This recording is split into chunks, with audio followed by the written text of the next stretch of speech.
Assalamu alaikum dear students. Hopefully you are all doing well. Welcome to the platform of Nain Academy. I am your host Mohammad Zulqarnain. तो students आज की इस video के अंदर हम first year biology की जो हमारी न्यू बुक है इसके चैप्टर नंबर 3 सेल्स एंड सब सेलुलर ऑर्गेनेल्स का नेक्स्ट टॉपिक स्टार्ट करेंगे जिसका टाइटल है लाइट माइक्रोस्कोपी। स्टूडेंट्स हमने इससे पिछले लेक्चर के अंदर टर्म माइक्रोस्कोपी को स्टडी किया और इसके जो दो इंपॉर्टेंट कैरेक्टरिस्टिक्स थे, एक था मैग्निफिकेशन और दूसरा था रिजॉल्विंग पावर। इन दोनों को स्टडी किया। स्टूडेंट्स मैंने आपको बताया कि माइक्रोस्कोपी का मतलब होता है microscopy is the use of microscope to study microorganisms. ठीक है, माइक्रो ऑर्गेनिजम्स का मुताला करने के लिए माइक्रोस्कोप का जो इस्तेमाल है इसे माइक्रोस्कोपी कहते हैं, या माइक्रो ऑर्गेनिजम्स का, या फिर ऐसी चीजों का भी जो कि साइज में बहुत छोटी हैं और जिनको हम आम आंख से नहीं देख सकते। ठीक है, अब स्टूडेंट्स लाइट माइक्रोस्कोपी क्या है? लाइट माइक्रोस्कोपी हम कहते हैं यूज ऑफ लाइट माइक्रोस्कोप।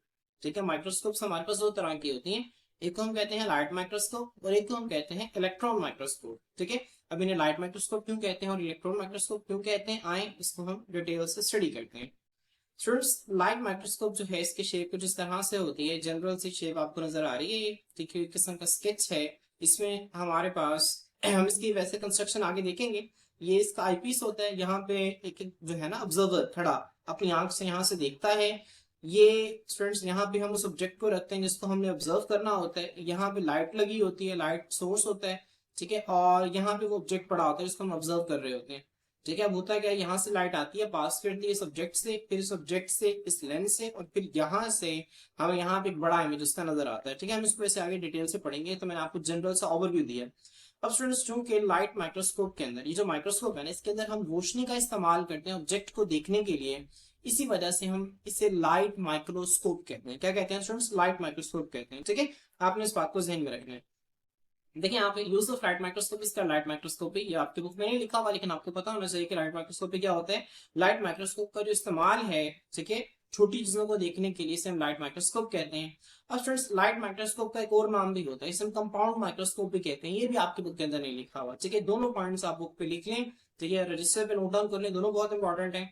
ठीक है, लाइट माइक्रोस्कोप जो है इसे कंपाउंड माइक्रोस्कोप क्यों कहते हैं? स्टूडेंट्स कंपाउंड का मतलब होता है दो चीजों से जो चीज मिलकर बनती है ना, इसे हम कंपाउंड कहते हैं। ठीक है, अब स्टूडेंट्स यहाँ पे देखें, इसके अंदर ना दो लेंसेज होते हैं, एक लेंस होता है ऑब्जेक्ट के ऊपर, ठीक है, इसे हम ऑब्जेक्टिव लेंस कहते हैं। ठीक है, जो ऑब्जेक्ट है ना, जो जिसको हम ऑब्जर्व कर रहे हैं, इसके बिल्कुल ऊपर एक लेंस होता है, इसे हम ऑब्जेक्टिव लेंस कहते हैं।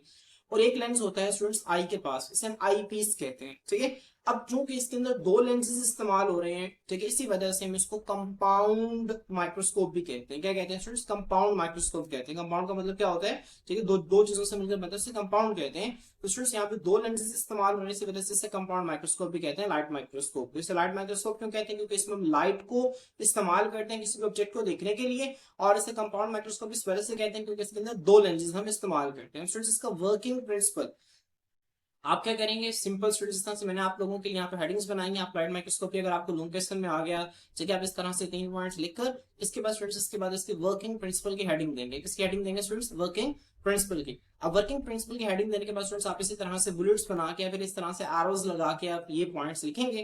अब स्टूडेंट्स इसका वर्किंग प्रिंसिपल क्या है, ये काम किस असूल पे करते हैं, हम इसको देखते हैं। Light passes through objects and then passes through two glass lenses. ठीक है, लाइट जो है वो पहले ऑब्जेक्ट से पास करती है और फिर दो ग्लास लेंसेज से पास करती है। स्टूडेंट्स आए हम इसको देखते हैं।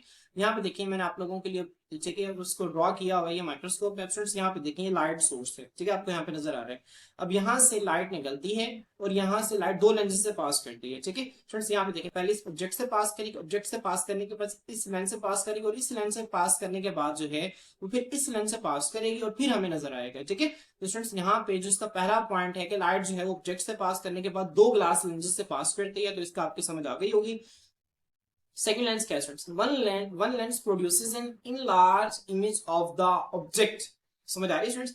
एक लेंस है ना जो ऑब्जेक्ट का एक इनलार्ज इमेज प्रोड्यूस करता है, जबकि जो दूसरा है वो क्या करता है स्टूडेंट्स? वो मैग्नीफाई करते हैं इमेज को मोर। अब इसको समझते हैं स्टूडेंट्स।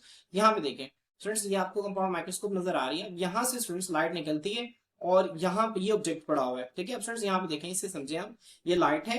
अब स्टूडेंट्स ये जो लाइट है ना यहाँ पे, यहाँ आपको नजर आ रहा है, यहाँ पे कंडेंसर लगा होता है, ये वाला जो कंडेंसर आपको नजर आ रहा है, ये क्या करते हैं? लाइट को कन्वर्ज कर देते हैं एक पॉइंट के ऊपर।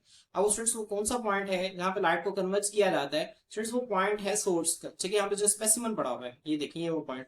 अब यहाँ से जितनी भी लाइट आएगी ना वो सारी की सारी यहाँ पे इस तरह से कन्वर्ज हो जाएगी।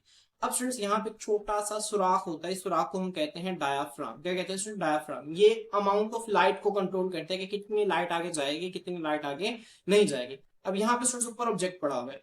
अब देखें हुआ क्या, अब इस ऑब्जेक्ट के ऊपर स्टूडेंट्स ये ऑब्जेक्टिव लेंस पड़ा हुआ है। क्या पड़ा हुआ है स्टूडेंट्स? Objective lens. ये लेंस क्या करेगा स्टूडेंट्स? इसको मैग्नीफाई कर देगा। देखिए यहाँ पर ये ऑब्जेक्ट है।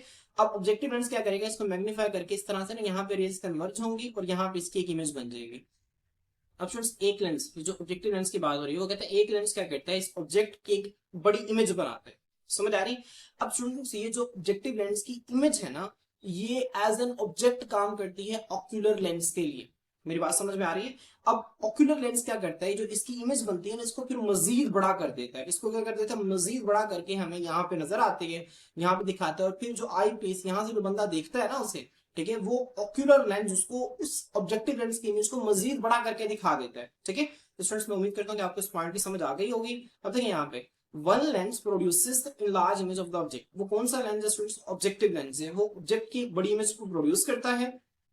जबकि जो सेकंड लेंस है ना स्टूडेंट्स, वो क्या करता है? वो मैग्नीफाई कर देता है इमेज को मोर, वो इमेज को मजीद मैग्नीफाई कर देता है। क्लियर? अब स्टूडेंट देखें third point, after passing through object and lenses. ठीक है, ऑब्जेक्ट और लेंसेज से गुजरने के बाद light forms in large clear image of the object in viewers I.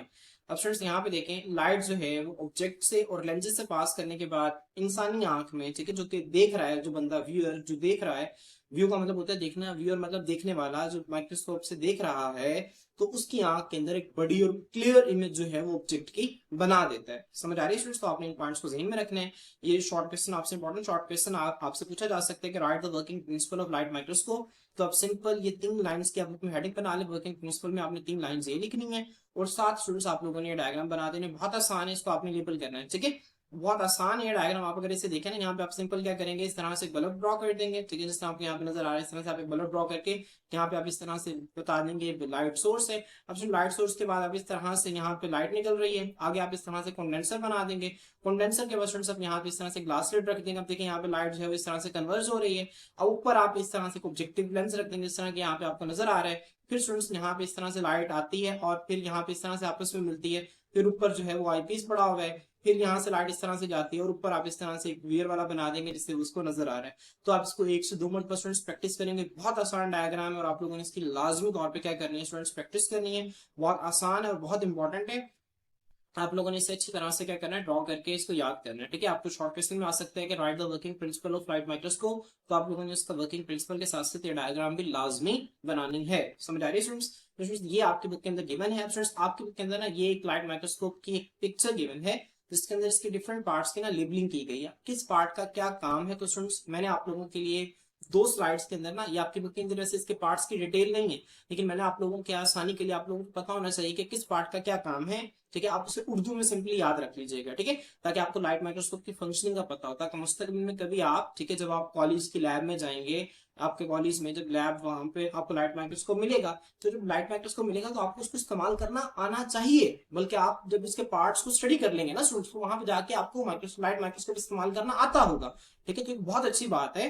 तो स्टूडेंट्स आए, मैंने आप लोगों के लिए लाइट माइक्रोस्कोप के पार्ट्स जो हैं वो यहाँ पे शो किया मैं, आप लोग यहाँ पे इसको देख सकते हैं। ठीक है, स्टूडेंट्स यहाँ पे देखें पार्ट्स ऑफ लाइट माइक्रोस्कोप, अभी आपकी बुक के अंदर नहीं है इनकी डिटेल। ठीक है, लेकिन आप लोगों को पता होना चाहिए, आपको कम से कम ना उर्दू में इनको लाजमी याद रखना है। ठीक है, अब स्टूडेंट देखें सबसे पहला पार्ट है आईपीस, जिसको हम ऑक्यूलर लेंस कहते हैं। यहाँ पे देखें आईपीस, और ये क्या है? ऑक्यूलर लेंस है। स्टूडेंट्स ये क्या करते हैं? ये मैग्नीफाई करता है इमेज को। ये कौन सी इमेज को मैग्नीफाई करता है स्टूडेंट्स? ये उस इमेज को मैग्नीफाई करता है जो कि ऑब्जेक्टिव लेंस की इमेज है। ठीक है, यहाँ पे देखें जो ऑब्जेक्टिव लेंस यहाँ पे इमेज बनाता है ना, उसकी जो इमेज बनती है ये उसको क्या कर देता है? मजीद मैग्नीफाई करके व्यूअर के आंख के अंदर इसे शो करता है। क्लियर? अब स्टूडेंट्स नेक्स्ट देखें, जो नेक्स्ट पार्ट है इसका वो है आर्म। अब स्टूडेंट्स ये जो आर्म है ना, ये आपको हिस्सा नजर आ रहा है, ये वाला जो हिस्सा है ना, इसका आर्म कहते हैं। तो आप लोगों ने इसे अच्छी तरह से याद रखना है इनके पार्ट्स के नाम, ताकि आप जब कभी भी लेबोरेटरी के अंदर जाएं और वहां पे आपको माइक्रोस्कोप मिले तो आप लोगों को उनके पार्ट्स के नाम जुबान नहीं आते हैं। ठीक है, जिसका आईपीस है इसे हम आर्म कहते हैं। आर्म क्या करता है स्टूडेंट्स? ये सपोर्ट करता है माइक्रोस्कोप हेड को and is used to carry it. मतलब माइक्रोस्कोप को उठाना होता है ना कभी, तो आर्म से पकड़कर माइक्रोस्कोप को उठा के एक जगह से दूसरी जगह पे रखते हैं। क्लियर?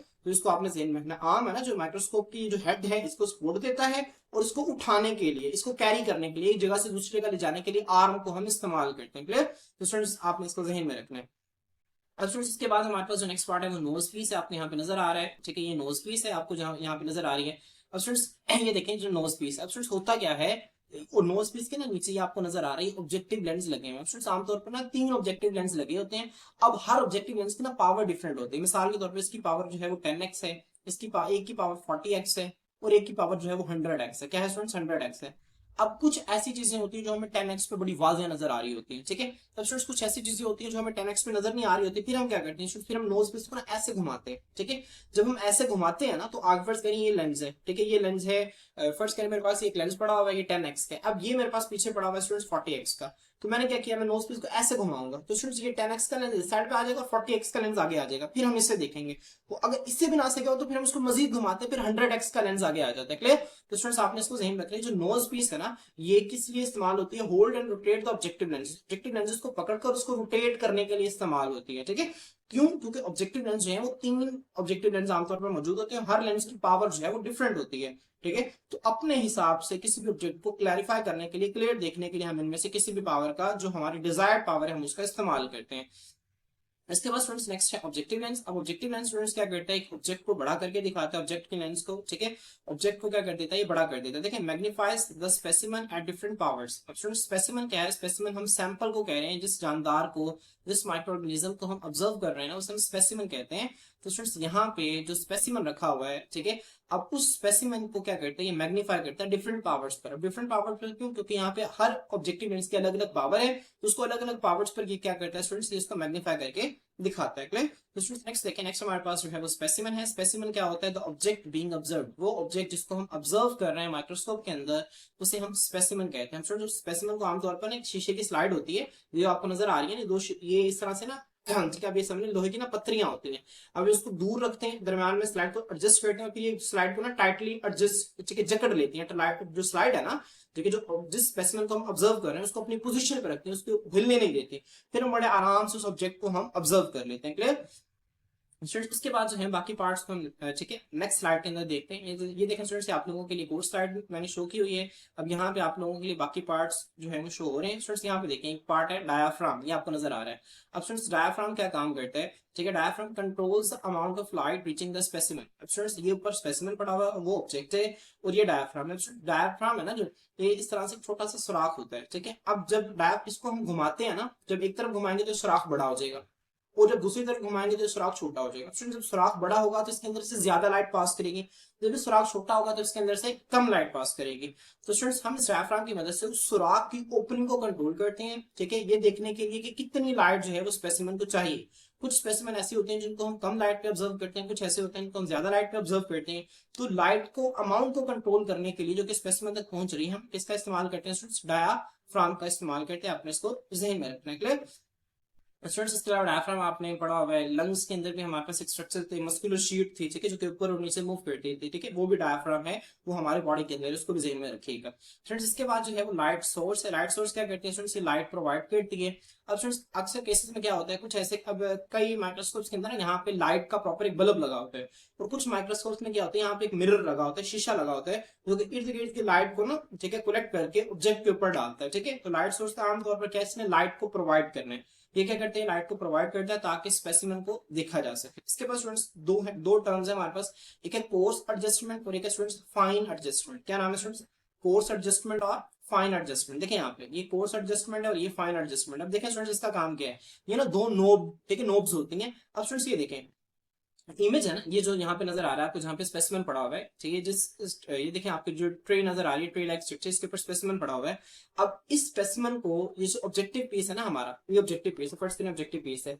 अब जब मैं कोर्स एडजस्टमेंट को घुमाऊंगा ना, कोर्स एडजस्टमेंट को मैं घुमाऊंगा तो ये ऊपर आना शुरू हो जाएगा। क्या आना शुरू हो जाएगा, ऊपर। जब मैं इसको उल्टा घुमाऊंगा तो नीचे जाना शुरू हो जाएगा। समझ आ रही है? तो स्टूडेंट्स ये क्या करते हैं, ये इसको फोकस करने में मदद देता है। जब हम इसको घुमाते हैं ना, तेजी से ऊपर आता है, जब हम इसको फिर उल्टा घुमाते हैं तो फिर तेजी से नीचे आता है, ठीक है। ये कोर्स एडजस्टमेंट का काम है। जबकि जो स्टूडेंट्स, ये जो फाइन एडजस्टमेंट है ना, ये क्या करती है, ये इसका भी काम ये है कि इसको ऊपर लेके आना, लेकिन इसको आहिस्ता आहिस्ता ऊपर लेके आती है। जब हम इसको घुमाते हैं ना, बहुत आहिस्ता आहिस्ता ऊपर आता है, जबकि कोर्स एडजस्टमेंट को घुमाएंगे तो तेजी से ऊपर आता है। क्लियर? तो स्टूडेंट्स कोर्स एडजस्टमेंट क्या करते हैं, मूव द स्टेज, ये जो आपको नजर आ रही है इसे स्टेज कहते हैं। ये क्या करते हैं, स्टेज को अप एंड डाउन मूव करता है फॉर जनरल फोकसिंग, आमतौर पर इमेज को फोकस करने के लिए। जबकि स्टूडेंट्स यहाँ पे आपको नजर आ रहा है फाइन एडजस्टमेंट, ये क्या करते हैं, इसको आहिस्ता आहिस्ता ठीक है, ऊपर नीचे मूव करता है। ठीक है, अब इसमें हम करते क्या है, सबसे पहले ना जब हम इमेज को ऑब्जर्व करते हैं फोर्स एडजस्टमेंट की मदद से ना उसको तेजी से ऊपर नीचे मूव करवा के हम सेट कर लेते हैं। फिर हम फाइन एडजस्टमेंट को घुमाते हैं ताकि इमेज को हम मजीद शार्प कर सकें, मजीद उसको बेहतरीन तरीके से हम देख सकें। क्लियर। उसके बाद स्टूडेंट लास्ट उसका जो पार्ट है वो बेस है। अब ये स्टूडेंट्स बेस क्या करती है, ठीक है, ये स्पोर्ट्स का माइक्रोस्कोप, ये माइक्रोस्कोप को सपोर्ट करती है and houses the light source. ठीक है, और लाइट सोर्स का हाउस है, मतलब वहां पे लाइट सोर्स मौजूद होता है इसके बेस के अंदर। क्लियर। तो स्टूडेंट्स आप लोगों ने क्या करना है, इसके पार्ट्स को जुबानी याद रखना है। अब आप लोगों को बताना चाहिए, देखिए आपको नजर आ रहा है। अब आईपीएस का क्या काम है, आपको सिंपल पता है कि आईपीएस का काम ये है कि ये क्या करती है, जो ऑब्जेक्टिव लेंस की जो इमेज है ना उसको मजीद मैग्नीफाई कर देती है। इसको हम ऑक्यूलर लेंस कहते हैं क्योंकि हम इसको आंख के करीब रखते हैं। उसके बाद स्टूडेंट्स आर्म है, आर्म लाइट माइक्रोस्कोप को पकड़ने के लिए, इसको कैरी करने के लिए इस्तेमाल होती है। नोज पीस है, ये ऑब्जेक्टिव लेंस को रोटेट करवाने के लिए इस्तेमाल होता है। ठीक है, नोज पीस स्टूडेंट्स। उसके बाद ऑब्जेक्टिव लेंस, ये डिफरेंट पावर्स में आते हैं जो कि स्पेसिमेन को मैग्नीफाई करते हैं। स्पेसिमेन क्या है, वो सैंपल है जिसको हम ऑब्जर्व कर रहे हैं। डायफ्राम क्या है स्टूडेंट्स, ये वो पार्ट है जो कि लाइट के अमाउंट को कंट्रोल करता है। क्लियर। इसके बाद स्टूडेंट्स ये जो लाइट सोर्स है ये क्या करता है, ये लाइट को प्रोवाइड करता है स्पेसिमेन को ताकि मैग्नीफाई किया जा सके, देखा जा सके।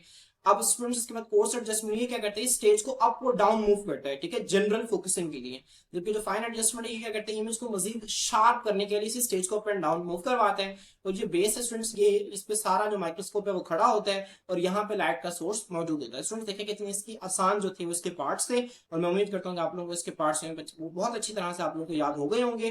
तो जब कभी भी आप अब लेबोरेटरी के अंदर जाएंगे, लैब के अंदर जाएंगे, तो आप लाइट माइक्रोस्कोप का इस्तेमाल करेंगे तो आप लोगों को इनके पार्ट्स पहले ही पता है। तो जब आपको पार्ट्स पहले ही पता है तो आप बड़े आराम से इसको यूज कर सकते हैं। क्लियर। तो स्टूडेंट्स आए अब बुक के अंदर इसकी इजाफी चीजें जो लिखी हुई हैं हम इनको स्टडी कर लेते हैं। बुक के अंदर मैग्निफिकेशन और रिजॉल्विंग पावर का जिक्र है। स्टूडेंट्स देख लेते हैं मैग्निफिकेशन और रिजॉल्विंग पावर क्या होती है। मैग्निफिकेशन देखें students, the magnification of a light microscope is 1500x। ठीक है, ये इंपॉर्टेंट एमसीक्यूज है। जो लाइट माइक्रोस्कोप है ना वो आमतौर पर एक इमेज को ना 1500 गुना बढ़ा करके दिखा सकता है। 1500x का क्या मतलब है, 1500 टाइम्स एक जो ऑब्जेक्ट है ना उसको बढ़ा करके दिखा सकता है। जबकि स्टूडेंट्स इसकी रिजॉल्विंग पावर देखिए तो इट्स रिजॉल्विंग पावर 0.2 माइक्रोमीटर। अब स्टूडेंट्स यहाँ पे आप कंफ्यूज नहीं हो रहे, 0.2 माइक्रोमीटर का क्या मतलब है आखिर। देखे ना, इससे पहले भी तो हमने पढ़ा था ना, हमने पढ़ा था 0. ठीक है, बल्कि हमने इससे पहले जो बॉक्स पढ़ा था ना उसमें लिखा हुआ था 250 नैनोमीटर। क्या लिखा हुआ था, 250 नैनोमीटर जो है वो लाइट माइक्रोस्कोप की रिजॉल्विंग पावर होती है। अब यहाँ पे उसने लिखा हुआ 0.2 माइक्रोमीटर। स्टूडेंट्स आप लोग परेशान ना हो, ये कुछ नहीं है, सिर्फ प्रीफिक्सेस का खेल है। मैं आप लोगों को दिखाती हूँ। 250 नैनोमीटर को मैं इस तरह से लिख सकता हूँ 250 इंटू 10⁻⁹ मीटर। अब स्टूडेंट्स यहाँ पे देखिए पॉइंट यहाँ पर मौजूद होता है, डेसिमल पॉइंट। अब मैं इस पॉइंट को यहाँ से 1 2 3 डेसिमल प्लेसेस पीछे मूव करवाऊंगा तो 0.25 लिख सकता हूँ स्टूडेंट्स। अब 10⁻³ आ जाएगा यहाँ। ठीक है, अब 10⁻³ इंटू 10⁻⁹। अब स्टूडेंट्स यहाँ पे देखिए हम 0.25, अब 10, अब जब इनकी बेसिस सेम है तो इनका जो पावर्स है वो ऐड हो जाएंगे। तो हम इसको इस तरह से लिख सकते हैं 10⁻, ठीक है, 10⁻+3 और -9। अब 9 में से स्टूडेंट्स 3 निकले तो क्या आएगा, 6 आएगा, लेकिन साइन जो है वो बड़ी रकम वाला आएगा तो बड़ी रकम के साथ माइनस है तो इसे 0.25 इंटू 10⁻⁶ लिख सकता हूँ। और स्टूडेंट्स 10⁻⁶ जो है किसके बराबर होता है, माइक्रो के बराबर होता है। तो हम इसे इस तरह से लिख सकते हैं कि 0.25 माइक्रोमीटर। ठीक है, और या फिर स्टूडेंट्स हम इसे इस तरह से भी लिख सकते हैं कि 0.2 माइक्रोमीटर। समझ आ रही है स्टूडेंट्स। तो अगर आपको पेपर में तो चाहे वो दे दे 250 नैनोमीटर, चाहे आपको पेपर में दे दे 0.2 माइक्रोमीटर, तो स्टूडेंट्स दोनों ऑप्शन ही ठीक है क्योंकि दोनों का मतलब एक ही है। मैंने आपको बताया सारे का सारा जो है ये प्रीफिक्सेस का खेल है।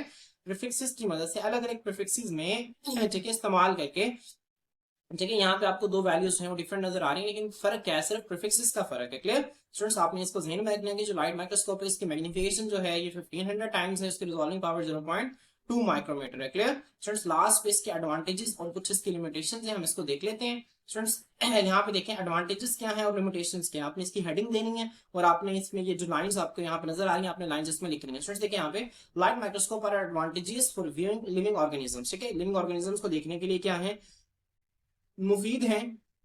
But since individual cells are generally transparent. Students आमतौर पर जो हमारी बुक के अंदर कलर डायग्राम्स बनी होती है ना सेल्स की, एनिमल सेल की, प्लांट सेल की, आमतौर पर सेल्स इस तरह से नहीं होते। सेल्स जो है वो इस तरह ट्रांसपेरेंट होते हैं जिस तरह आपको यहाँ पे नजर आ रहा है। ठीक है, इस तरह के सेल्स जो है वो ट्रांसपेरेंट स्ट्रक्चर्स होते हैं। अब सेल्स को हम अच्छी तरह से देखने के लिए हम क्या करते हैं, हम उनके ऊपर ना कलर्ड केमिकल्स डालते हैं, कुछ ऐसे केमिकल्स डालते हैं जो कि कलरफुल होते हैं। अब होता क्या है, जब हम इनके ऊपर डालते हैं ना इसके अंदर वो जो चीजें है ना सेल के कंपोनेंट्स है वो कलर को अब्सॉर्ब कर लेते हैं। जब उनको अब्सॉर्ब करते हैं तो हमें इस तरह से ना कलरफुल नजर आते हैं। ठीक है, प्याज का एक स्ट्रक्चर है जो कि आपको यहाँ पे नजर आ रहा है। ठीक है, एक ट्रांसपेरेंट स्ट्रक्चर। और ये देखें कलरफुल, हमें कितना बेहतरीन इसका यहाँ पे न्यूक्लियस भी नजर आ रहा है, सारी चीजें इसकी प्रोमिनेंट हो गई हैं, जबकि यहाँ पे हमें कोई चीज भी प्रोमिनेंट नहीं है। तो स्टूडेंट सेल्स को हम देखने के लिए हम क्या करते हैं, इसके ऊपर कलर्ड केमिकल्स डालते हैं, और इस कलर्ड केमिकल्स को ना हम स्टेन्स का नाम देते हैं। किसका नाम देते हैं स्टूडेंट? स्टेन का नाम देते हैं। ठीक है, सेल को रंगने के अमल को हम कहते हैं स्टेनिंग, और इन कलर्स को हम स्टेन्स का नाम देते हैं। ठीक है, आमतौर पर स्टूडेंट्स के केमिकल्स होते हैं, जब हम सेल के ऊपर डालते हैं सेल्स की, जब केमिकल्स डालने से सेल्स की डेथ भी हो जाती है। क्लियर? तो स्टूडेंट्स इसका एक नुकसान ये है कि लाइट माइक्रोस्कोप की मदद से हम लिविंग सेल्स को ऑब्जर्व नहीं कर सकते। ठीक है, अगर हमने एक सेल को देखना है, क्लियर देखना है, तो स्टूडेंट्स इसका एक लिमिटेशन ये है कि हम लिविंग सेल्स को नहीं देख सकते। क्यों?